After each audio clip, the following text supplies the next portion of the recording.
Okey, hari ni tadi kita dah buat ujian tadi. So nak tahu masalah ada lagi ke tempat lain, kita akan guna alat ni. Ni nama dia, alat dia insulation tester.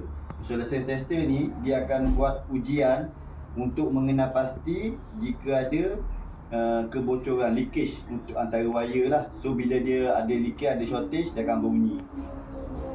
Okey, so kita dah tutup semua MCB ni, kita dah switch off, USB switch off, main switch switch off, neutral line kita dah buang. So kita akan buat pengujian dah. So kita akan buat pengujian yang pertama antara wire bumi dengan line yang pertama lah. Line pertama, okey, tak ada masalah. Line kedua ada masalah. Satu line bermasalah. Line ketiga ada masalah. Line keempat ada masalah. Line kelima ada masalah. Line 6 ada masalah. Line 7 ada masalah. Line 8 ada masalah. Hanya line yang pertama saja yang sihat. Line semua ada masalah. Itu yang pertama. Line yang kedua, kita buat ujian bumi dengan neutral line. Nampak? Pun ada shortage. Tapi ELCB ni tak trip.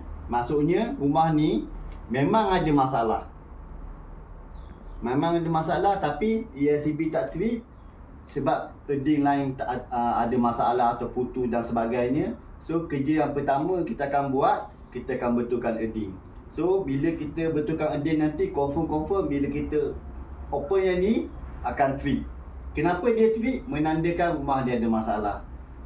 Itu saja. So bukan kerja untuk rumah ni bukan sekadar betulkan wire bumi, kena betulkan wire yang shortage ni. Ada 1, 2, 3, 4, 5, 6, 7 line yang bermasalah. So apa kesan dia pada keselamatan untuk penyewa ni?